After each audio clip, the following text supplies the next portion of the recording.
अस्सलाम वालेकुम। कैसे हैं आप सब। सुबह से लेकर शाम तक हर एक माँ, हर एक हाउस वाइफ की यही रूटीन होती है। और जो माँ होती है ना, ये जालिम कभी थकती ही नहीं। वो चाहे जितनी मर्ज़ी बीमार हो, जितनी मर्ज़ी टेंशन में हो, लेकिन औलाद का कुछ सुनते ही एकदम इसके सारा कुछ भूल जाता है। वही ना माँ है ना।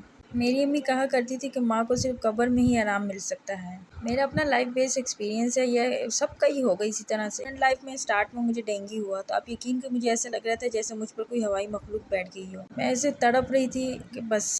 और जब लास्ट ईयर मुझे डेंगू हुआ तो मेरे अपना बेबी को बुखार था। उसके पाँव में ड्रिप लगी हुई थी और डॉक्टर मुझे कह रहे थे कि इसको हिलने नहीं देना।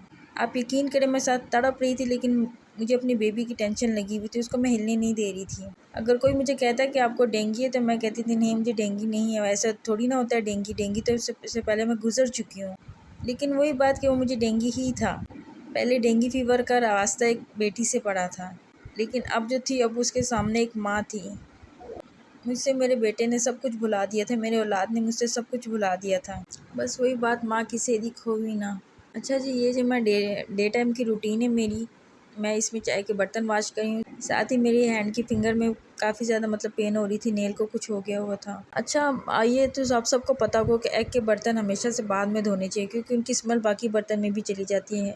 आप यकीन करें, हम किसी के घर गैस बन के गए तो उन्होंने कोल्ड ड्रिंक दी, और उन कोल्ड ड्रिंक के गिलासी से इतनी स्मेल आ रही थी, आपको मैं बता नहीं सकती कितनी मुश्किल से मैंने वो फिनिश किए। तो वही बात, खुदारा अगर आपके सर्वेंट भी आपके काम करते तो उनके सर पे खड़ा होकर उनको इंस्ट्रक्शन ज़रूर दिया करें।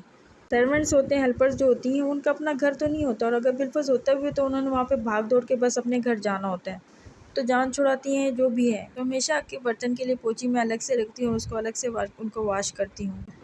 मिस्टेक भी कहीं किसी और बर्तन में उसकी स्मेल ना चली जाए। अच्छा, माँ से मुझे एक और बात भी याद आई। अकेले मेरे भाई को स्टमक का इशू था, तो आप यकीन करेंगे कि मेरी खाला को मेरी मदर ड्रीम में आई, ख्वाब में आई, कह रही थी उनको कि मेरे बेटे को कहो कि ये ग्रीन टी पिया करे। तो मैंने अपने भाई को कहा तो उनकी आंखों में आंसू आ गए और उसी टाइम अपने लिए ग्रीन टी ले आए। तो अम्मी की बात कि माँ को कब्र में आराम मिलता है, बट मुझे ऐसे फील होता है कि माँ को वहाँ पे भी अपनी औलाद की टेंशन होती होगी। ये साथ साथ ये मैं बच्चों को पढ़ाने के लिए काम दिया हो, तो साथ फिर ये मैंने बर्तन वाश के लिए किचन को अच्छी तरह से साफ़ करने की कोशिश की है।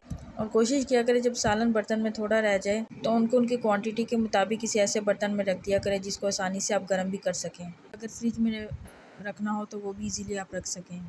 डे टाइम की रूटीन थी, इसमें मैंने ये पतीला वाश कर लिया है, और इवनिंग में अगर थोड़ा बहुत सालन बच भी जाए तो मैं उसी तरह से उसी बर्तन को, क्योंकि वो छोटा बर्तन होता है तो उसको आसानी से मैं फ्रिज में रख सकती हूँ। आजकल ये गैस का बहुत इशू आ रहा है, तो आप देख सकते हैं कि बर्तन नीचे से पेंदा उनका काफ़ी काला हो जाता है, जिसको अच्छी तरह से रगड़ रगड़ के साफ़ करना पड़ता है। हमेशा से बर्तन वॉश करने के बाद इन कोशिश करके सिंक एरिया को अच्छी तरह से साफ़ कर लिया करें, क्योंकि इसको साथ साथ साफ़ नहीं करेंगे तो ये भी काफ़ी ज़्यादा गंदा हो जाता है, अच्छा नहीं लगता फिर। एक छोटा सा ये ऑर्गेनाइज़र से इसमें मैंने पोंछी वगैरह ये जो होती हैं, क्या कहते हैं इसको, ये मैंने रख दी है बीच में। इसमें हो सुराख है तो उसकी वजह से उनका पानी भी खुश्क हो जाता है, वो निथर जाते मुझे पंजाबी या कह लें उसको इतनी नहीं आती, तो ये अक्सर वर्डिंग बीच में मैं रॉन्ग बोल लेती हूँ। ये देख सकते हैं आपने, मैंने अच्छी तरह से किचन को साफ़ कर लिया है। सारे ब्रशेज़ हैं मेरे जो डिफरेंट यूज़ में आते हैं। छोटे बर्तन को मैंने छोटे ऑर्गेनाइज़र में रख दिया है, छोटे स्टैंड में रख दिया बर्तनों के। किचन को काफ़ी हद तक मैंने साफ़ कर लिया है। किचन गंदा होता है तो मेरे ख्याल में उसमें बेबरकती भी बहुत ज़्यादा हो जाती है। बोलने में मिस्टेक हो गई है तो ख़ता माफ़।